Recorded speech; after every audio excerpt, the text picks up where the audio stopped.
entertain a motion to come out of executive session. Motion by Chute, second by Hauser. All those in favor come out of executive session, signify by saying aye. Aye. Those opposed, same sign. That motion passes 4-0. For those of you here, we met in executive session. No decisions are made during executive session. No debate occurs during executive session. It was just an informational session that we had to speak about some privacy within the city. So with that, this finance committee meeting stands adjourned. Next up is service.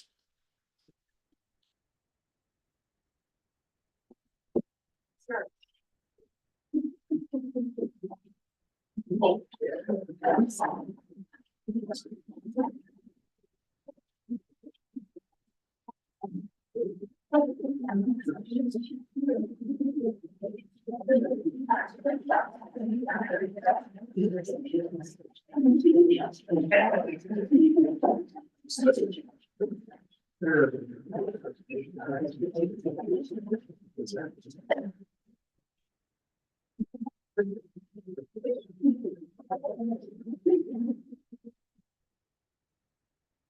All right, we'll call the service committee meeting to order.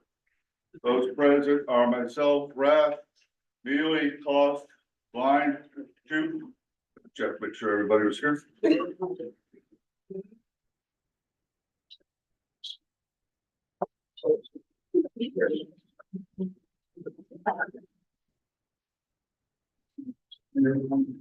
you all for your consideration. Appreciate cooperation. Up first, will the ordinance number 24-37. An ordinance changing the zoning classifications of certain real property generally described as Second Street, City of Newark, Licking County, Ohio, parcel tax ID number 054-207942-00.000 and 03-92. I'm sorry, 03-092568-00.000 from that of single family residence, RL, low density zoning district to MFR, multifamily residence district zoning, located in the city of Newark, Ohio. Mr. Moorhead, you have the floor. Thank you. This is a request that came into the office for a zoning change for the property. It's not very descriptive there, but it's property on the east side of South Second Street, sort of across from Ben Franklin School. There's a large vacant parcel there. And that's what's being proposed for the zoning change. I don't know if there's a representative from the company here that's interested in developing it. Sure. It's actually not relevant at this point, but Not relevant at this point, so. proceed. So that's really it. It's come into the office and get it on the first reading and then get it referred to planning commission. Okay. Just as important information, so everybody knows exactly what we're doing here. This is a zoning change request. It comes to the service committee first.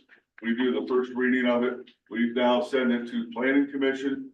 Planning commission reviews it, has a public hearing over that. At that point in time, the planning commission makes a recommendation. It comes back to council, has another public hearing, and then it gets read again and council votes on it. It takes a super majority, meaning to count a vote of 7 votes to go opposite of what the planning commission recommends. So at this point in time, there won't be any action other than to pass this on to full council, which will get it going to planning commission. Before we go any further, does anybody on committee have any questions? Anybody in the audience have any questions? Thank you. Do I hear a motion? Second. Motion by Neely. Seconded by Blind. See no further comments or questions. All those in favor of passing this on to council signify by saying aye. Aye. All opposed, same sign. That will pass with a vote of 5-0. Thank you. Thank you very much, Ms. Moorhead, and everybody else for your cooperation. Up next will be what y'all are here for, the safety committee meeting.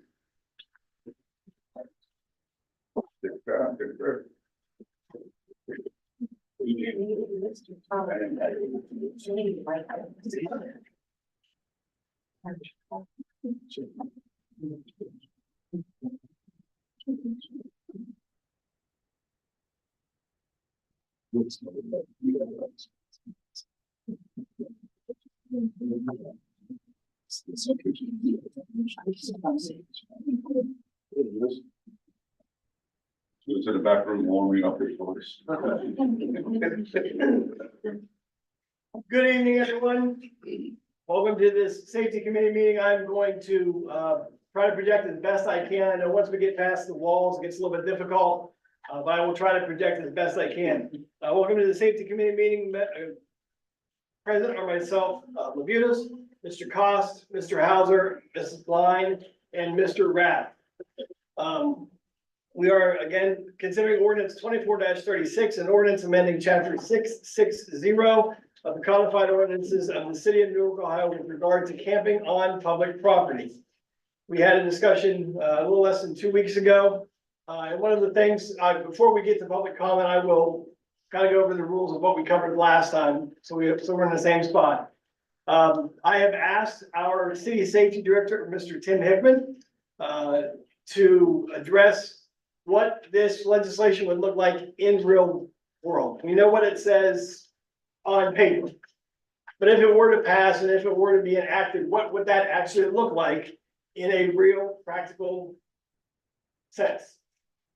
So Director Hickman, you have the floor, sir. Make sure you project to the crowd as well. I would ask that I know that there will be differing opinions this evening, and I would ask that everyone be respectful of those differing opinions, just how you would hope someone would be respectful of your opinion as well. Okay, and please mute your phones if you could, please and thank you. Director Hickman, you have the floor, sir. Thank you, Mr. Chairman. For the benefit of everybody in the room, my name is Tim Hickman. I'm the Director of Public Safety for the City of Newark.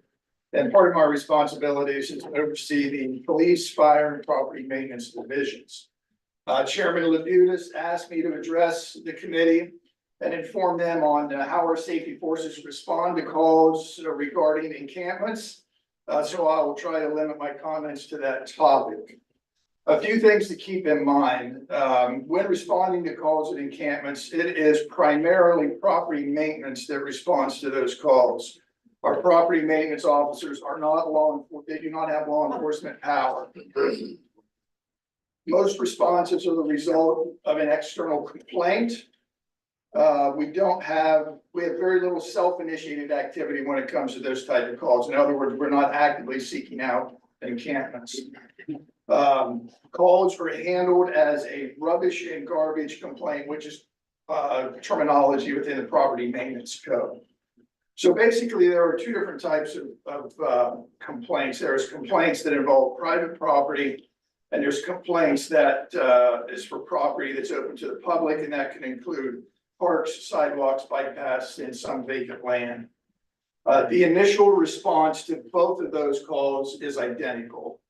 In either case, if violations are present, number one, the responding personnel always seek voluntary compliance. So and that occurs in the vast majority of the cases. People voluntarily leave when they're asked to do so.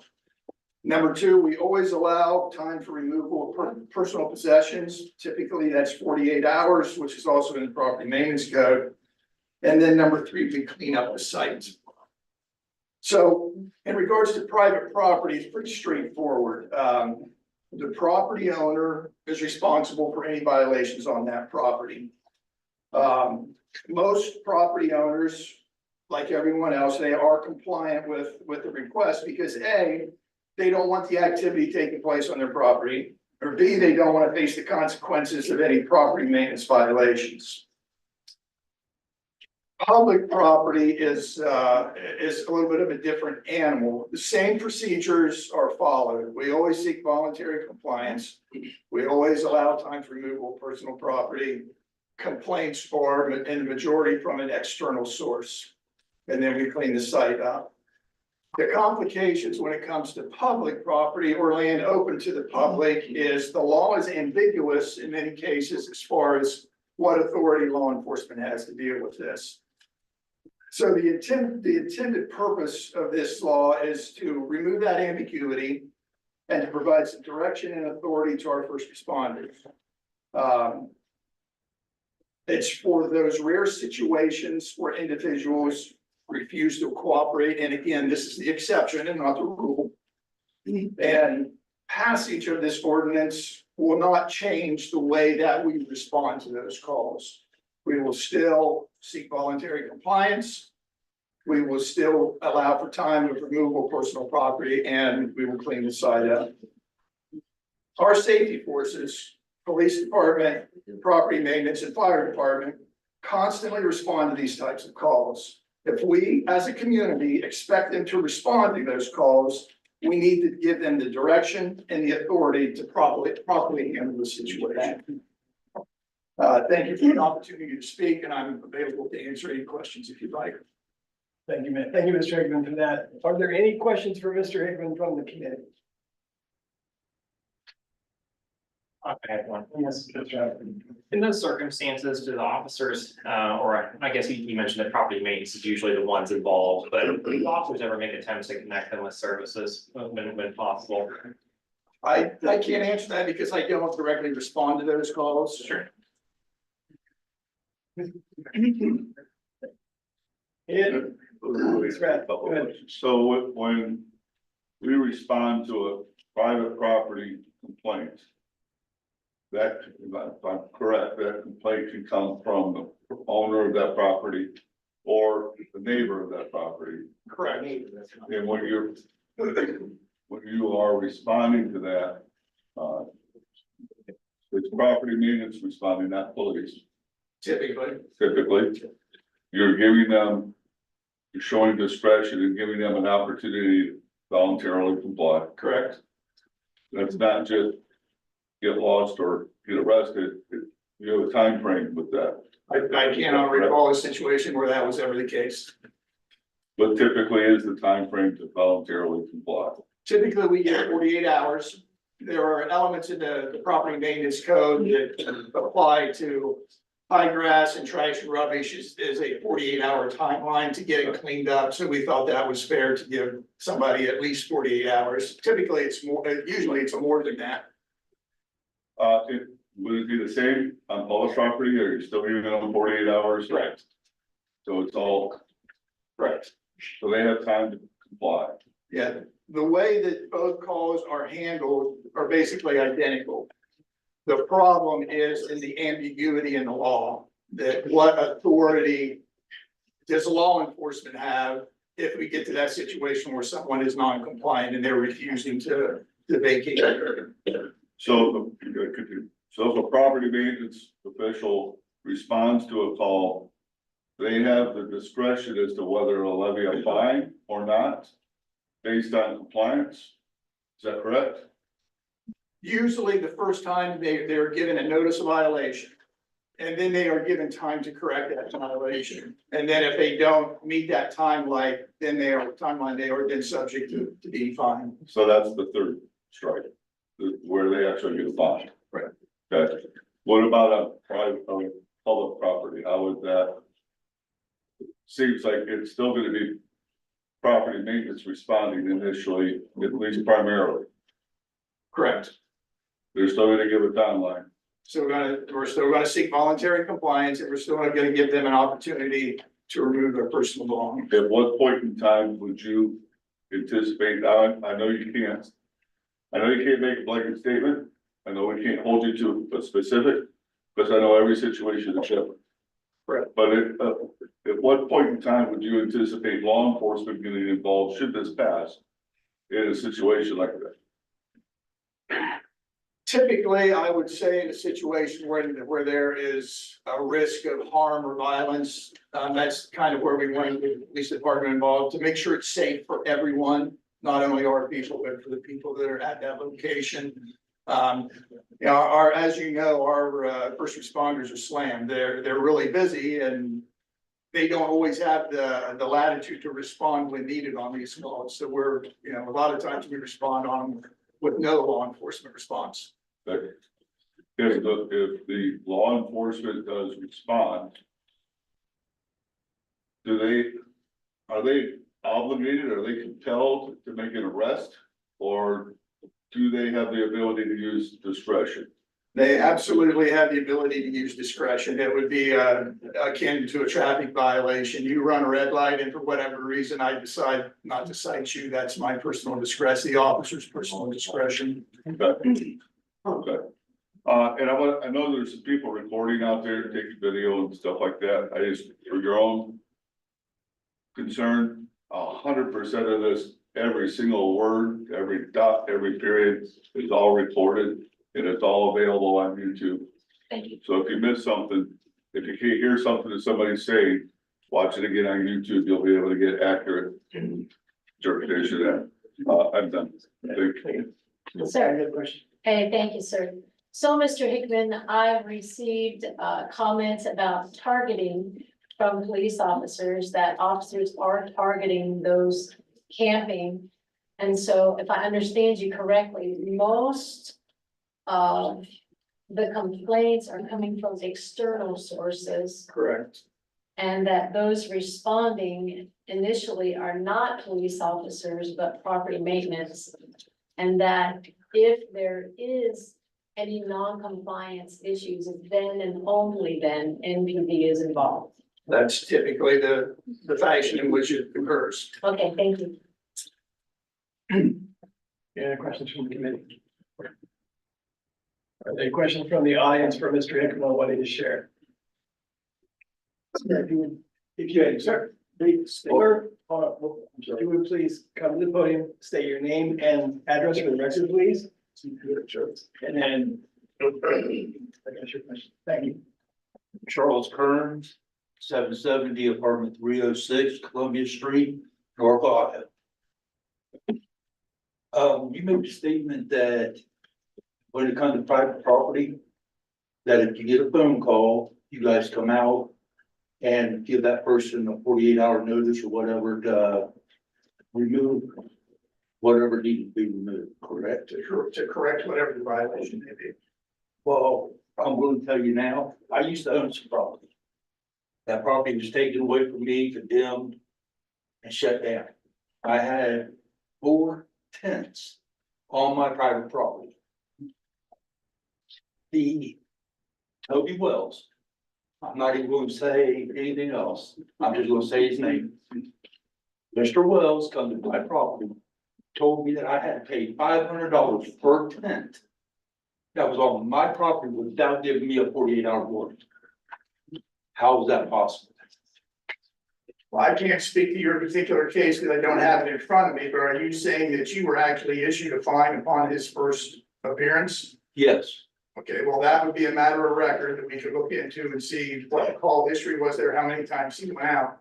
What I can tell you is that any property maintenance violation, not just rubbish or garbage, but high grass, whatever it may be, anybody has the right to appeal that. Okay? Okay. And so that's what you have, you feel that you have been fined in error or the violation doesn't exist. Then you need to file an appeal and go through the appeals process. Okay. And one other thing too, if I could just add this. Just because a fine has been issued doesn't mean that we can't address it. So the code official has the authority to abate fines, whether reduce them completely or eliminate them completely or reduce them. And a lot of that's going to depend upon the cooperation that we received from the property owner. The problem that we get into is a lot of times people ignore it for whatever reason. And then it gets leaned against the property. That's a whole different thing. Once the violations are leaned against the property, then it becomes an act of counsel to remove that lien. It's out of the code official's lien at that point. Okay. Okay, that makes sense. Okay. Yeah. It's just, I was just trying to figure out why on the first time around. Yeah. I would suggest, my suggestion to you would be to make an appointment to see our code official, Joe Paul. He's very open, he's very easy to work with. He would be glad to sit down with you and go over your case and explain everything to you. Okay? All right, thank you. Any other questions for Mr. Hickman, yes, sir. I'm Roger Bird, I'm homeless. We were homeless because our landlord wouldn't fix our stuff and the property manager, he would come by my house and say my motorcycle was junk, saying I had to get rid of my motorcycle, this and that, because I didn't have it covered up. And he just kept on sending me fines and all kinds of stuff. Now the cops harassed me out. Now I'm homeless. Now I got nowhere to go because my landlord didn't fix stuff and we got thrown off Metro. So, and the cops harass you because you got thrown out of your house when you're homeless. What are you supposed to do? Well, again, have you addressed that with the property maintenance? Yeah, that's the new guy. He just comes around and harass you. No, I'm not talking about the inspector, I'm talking about the code official, Joe. The guy in the Hall. white truck, the older guy, in glasses, that was, they come up. No, I don't, No, no, I'm they talking about, haven't been. I'm talking about Joe Paul. I don't know. Yeah, he's, so if I could equate it to like in law enforcement, you have a patrolman on the street. He would be like the equivalent of a sergeant or a captain, he would be the supervisor of the person who. And like when we was camping at, we wasn't hurt, nobody was on private property, and, the guy, he came here and got something signed by, even the owner signed a piece of paper saying we couldn't camp there, he came there and told us we couldn't camp. He didn't come there and say we weren't allowed or nothing like that, they knew it. But he didn't say that, but they made him sign that paper to say we can't camp there. Sir, it may be best if you address this privately with Mr. Hickman. I know there's a lot of people that like to speak here. So I'm just saying, if you would speak privately with Mr. Hickman, I'm not saying. But we were there 2.5 weeks, no problems, we cleaned up our trash, everything. And the property means like 10 hours with the property, all you gotta leave out of here, but if you were the owner of the property, he never said nothing about it.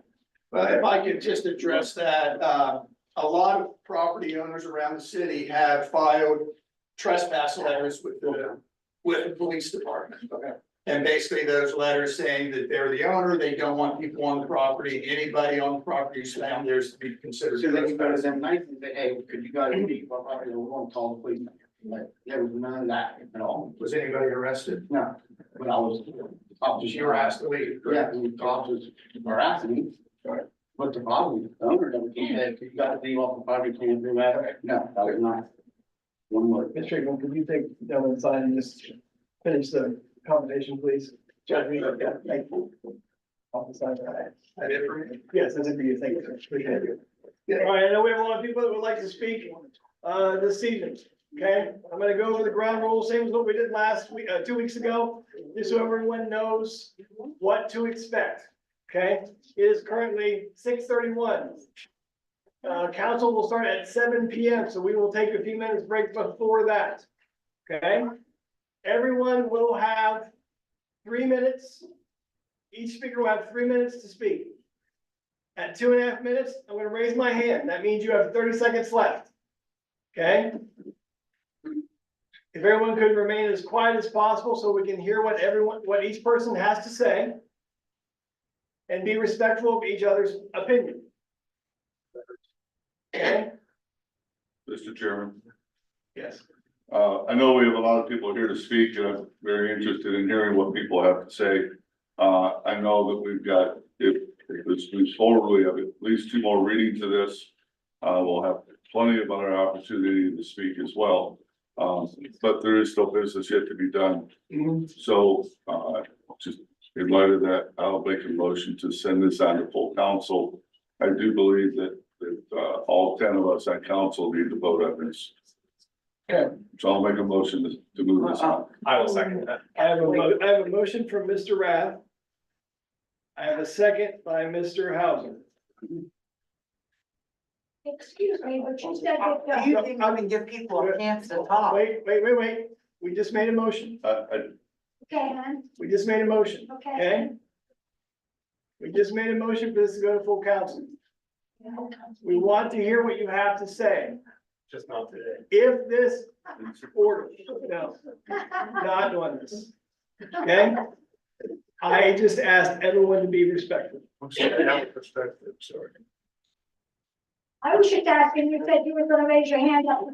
Yes, I can't see it. after, as people are speaking. We have 3 minutes each. At 2.5 minutes, I'm gonna raise my hand. You got 30 seconds left.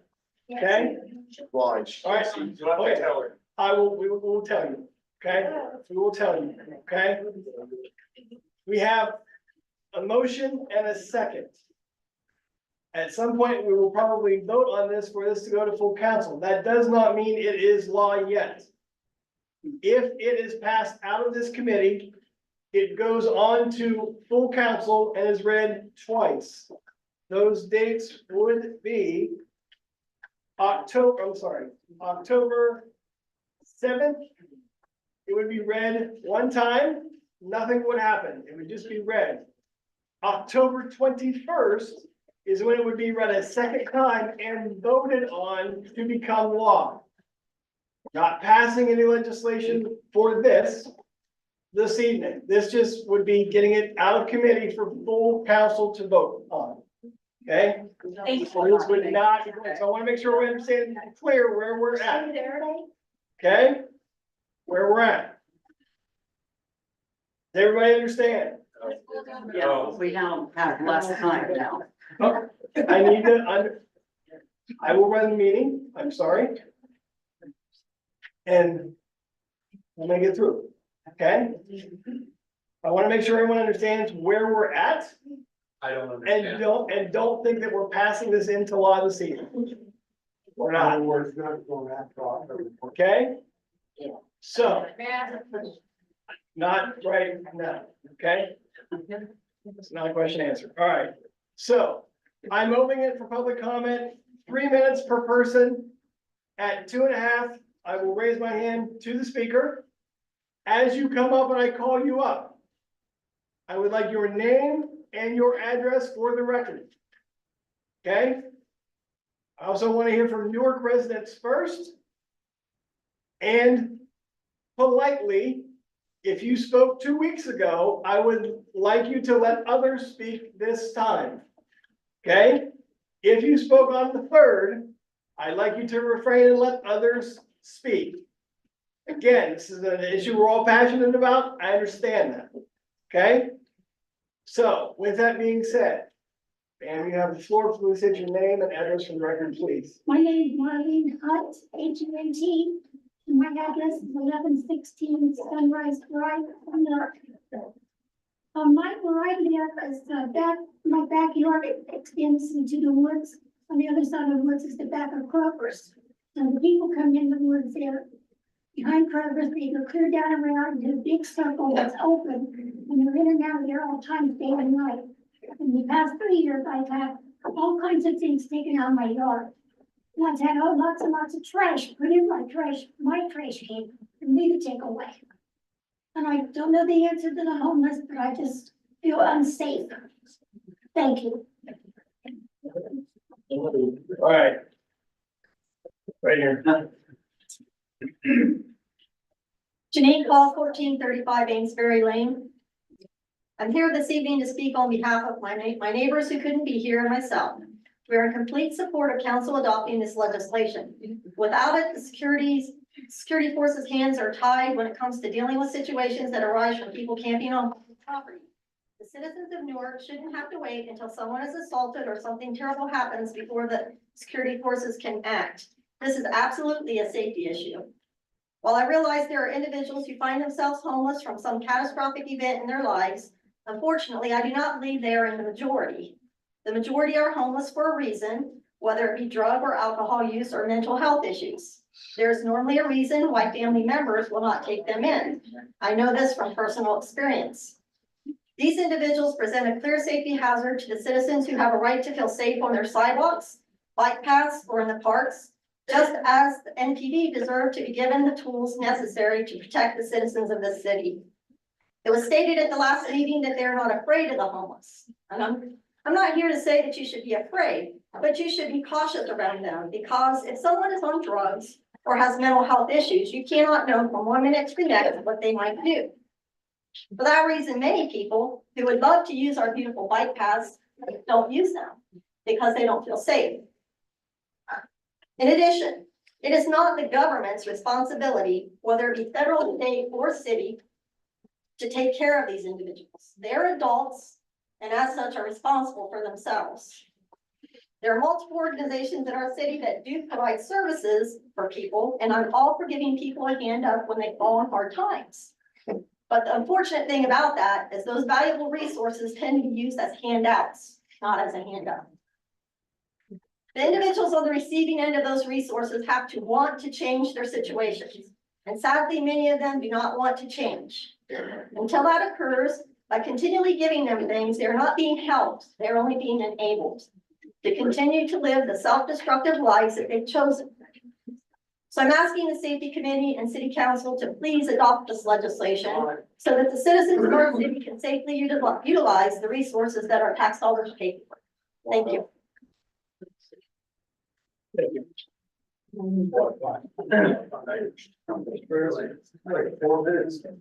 been sitting here with my hand up. You spoke last night. It doesn't matter. It is. Tom Bruner, 419 South Second Street. Mr. Bruner, you have the floor. Thank you. I live at 419 South Second Street, and the other night we sat on our porch, and we sit out there a lot. Miss Blind knows, she goes by all the time. We counted 16 homeless people come up the street, go to apartment 437, apartment A, with empty backpacks. They come back with full backpacks. We have watched this for a long time. We have had, I'm speaking for other neighbors in our neighborhood that can't come out and talk. We've had neighbors have packages stolen off their porches.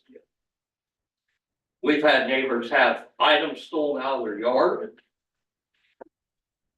The other night, and this is just petty, my granddaughter got one of the new Coca-Colas out for you. She called and said she left it in the house, so we brought it out, sat on the porch, we went back in the house for a second. I think I went in to get a glass of water. I come back out, the Coke was gone. Now, I mean, come on. I'm disabled, but I worked hard all my life from the time I was 14 years old to get what I've got. Why should I have to put up with somebody stealing? I should. Nobody should. If they want something, get a job, go out and buy it. That's all there is to it. I'm all for this legislation. Because the way I see it, if I see people laying around all day long, up to the Salvation Army, behind the church, behind True Core Credit Union and stuff like that, then they can get up and go out and find a job. They're not doing nothing but laying around. I mean, I've had people in True Core, ladies, ask me to watch them go into the credit union because they felt unsafe getting out of their car to the credit union because the ones behind the church there at the corner of First and East Main. They shouldn't feel unsafe going into their banking institution or whatever. It's just uncalled for. So I would like to see, since the bridge is closed, an officer in our neighborhood. We haven't seen one since the bridge has been closed. I'd like to see him patrol that area more. That's it. Okay. All right. The gentleman in the blue shirt, please. Yes, sir. Yes. Please state your name and address for the record, please. Hi, my name is Damon Noble. I'm homeless. Used to live at 47 South William Street until I had forced to retire because of health issues. That's not the issue. But now being homeless, I understand the issue that the councilman have with the mayor has with the homeless. Not all of us who are on the street would like to be there.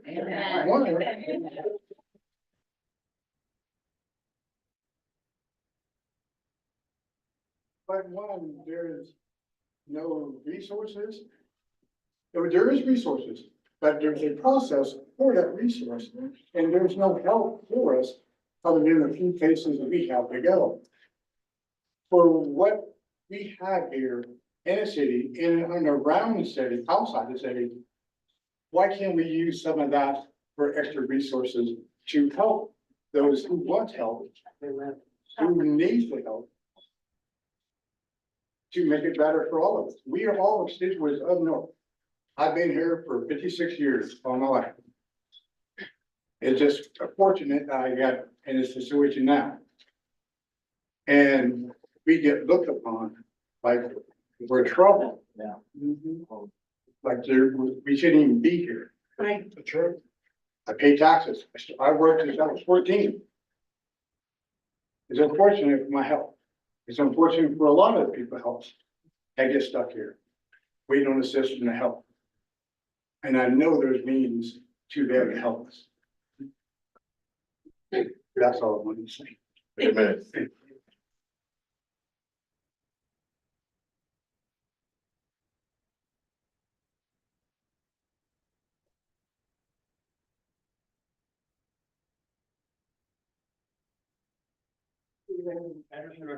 Hello, my name is Tom Cummins, 1352 Londondale Parkway.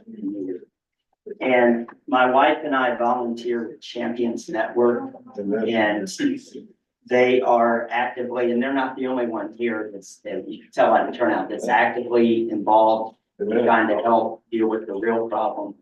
And the one thing that I wanted to speak on behalf of Champions, I'm just a volunteer there, is they're asking if it's possible to table this until we can come up with an amendment that will allow for services for people rather than a citation, rather than.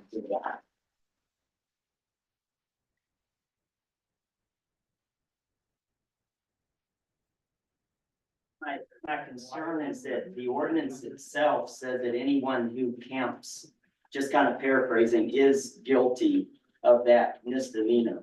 It doesn't say that they have the opportunity to voluntarily vacate. It doesn't say that they have 48 hours, as was said. So what's in the law is what's in the law. What's in the ordinance is what can be enforced. So we're looking for opportunity to provide the services for the people to get out of the situation they're in. And I know one of the ladies here that spoke before had a summary of 19 strategies for communities to address encampments humanely and effectively. It's put out by the United States Interagency Council on Homelessness. I don't know how much red tape is in this. I don't know if people who want to talk about Jesus are having their hands tied. I would certainly want the opportunity to give people the answer that they need, which is ultimately Jesus. Amen. And to give them help to not be homeless. And so I don't know if this is something that's already been passed on before, but there's other cities that are having success, I believe, with getting people into homes, getting people into rehab if needed. I know Champions helps with transportation, getting people into rehab, getting people transportation to their various appointments, getting them work. I'm sure there's other organizations here. I know there are. I would love it if there's opportunity for the council to work with all these faith-based and other volunteer organizations where we come up together. I know Mr. Marnie had said before it didn't work before. There's more. Let's try it. Let's try again to work together to solve the problem.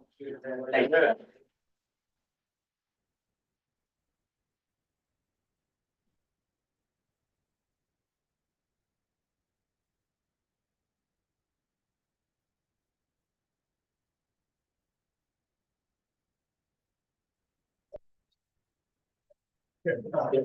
you. Oh, I'm sorry. Go right ahead. Kurt Harden, 935 Granville Road, and I appreciate the comments we've had so far and individual situations. I came this evening to support this legislation because of three specific experiences that I think are, that I've heard them repeated by a number of individuals. Two involved encampments that were behind our house on Granville Road. There's an ODNR property back there. The neighbors have contacted me before and said, hey, there's some tents up back there. Kids ride on the paths back there, and we really, one of the tents was actually on the path. Called police. One of them had a warrant, so they were taken away immediately. The others were given an opportunity, given them 48 hours to leave. They left their tent, and so I took a my trash can, my rolling trash can back. What I found both times were pipes, not for smoking tobacco, were needles, multiple needles, were 5-gallon buckets filled with feces. Someone was using it as a toilet, back in, this property. So if kids are riding bikes back there, they're going to come across this, and the needles were scattered on the ground. So they were not, first, they weren't taken when they were given an opportunity to take them with them. So that's happened twice that I've gone back there and cleaned that up. Police officers have been very helpful and very responsive. But the third situation is something that I've noticed very recently that has been even more concerning to me, and I have personally talked to multiple members of this council about passing legislation related to this. I live right by the bike path. And as you come from OSU heading south on the bike path, you end up going through the ODNR woods, those areas, and over, and then you can go over to the YMCA. And what I'll notice is women walking, and they'll get down right to there, and then they turn around. And I've talked to a number of them, they said, I'm afraid to go back there because they're homeless people, and I've seen them right off of the thing. I get very nervous about walking back there. The items that they leave, there have been condoms left back there. A number of stories that I've heard from people who are intimidated, and they're not using our bike paths in the city of Newark for their intended use because they're concerned.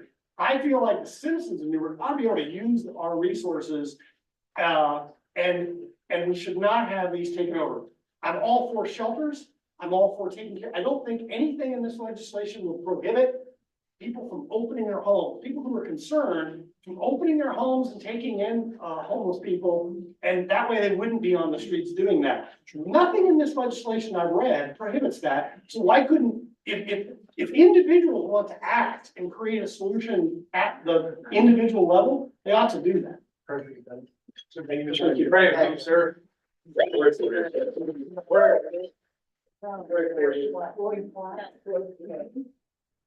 I don't mean to jump in front. I'm sorry. You're fine. Go My ahead. name's Carol Floyd. I live at 198 Mount Vernon Road. I spent 11 years sitting up there. I'm really concerned about this piece of legislation because I don't want to be ashamed that I live in Newark, Ohio.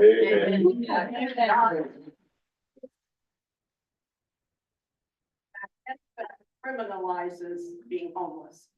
Yeah, there was an article in today's paper. I volunteer at United Way. United Way works a lot with the homeless and with all the agencies that are involved. This gentleman back who had some suggestions, he's got some paperwork on it. It seems to me that if as a community, we can come together and fix up downtown Newark and fix up the arcade and fix up a lot of the community and make this a very nice looking community, we ought to be able to get together and take care of our citizens. Amen.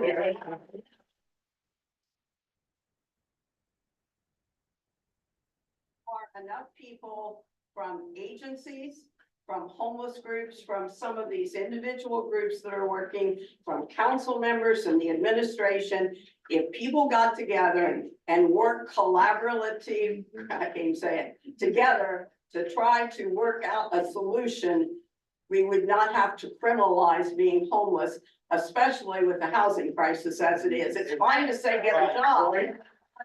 Get a job and you cannot afford to pay the rent, then that becomes a problem. And with rents as they are, it becomes a very serious problem. So I think it's something that you ought to table and see if you can't work to set up a committee of I'm sure there are a number of agencies that would work together to not just build a homeless shelter, but, and I know homelessness is a very complex thing. And some people are homeless, as was said before, because of drugs and other kinds of issues. But a lot of people are because they get sick and they get evicted or whatever. And I just think there is a better solution to the problem. I think you all got an email from Marcia Phelps about what happens if somebody goes through the court system and then they get mail, but they don't have an address, so they're not going to get that mail. And it becomes a very serious situation for a homeless person. I think there's a lot more to consider than that. Okay, thank you.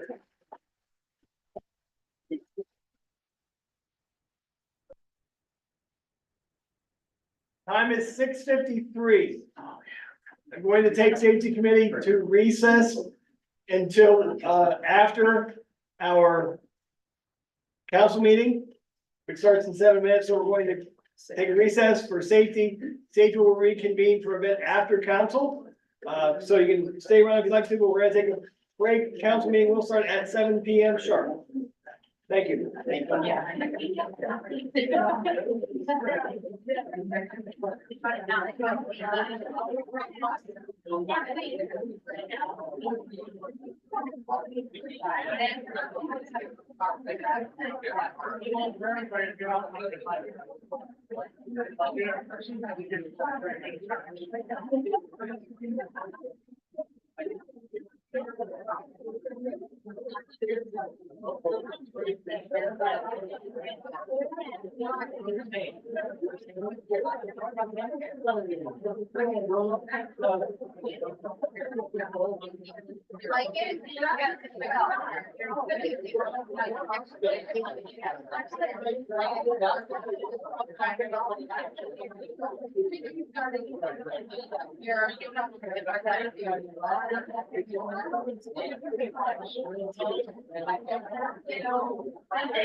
The significant other. Better. Oh, okay.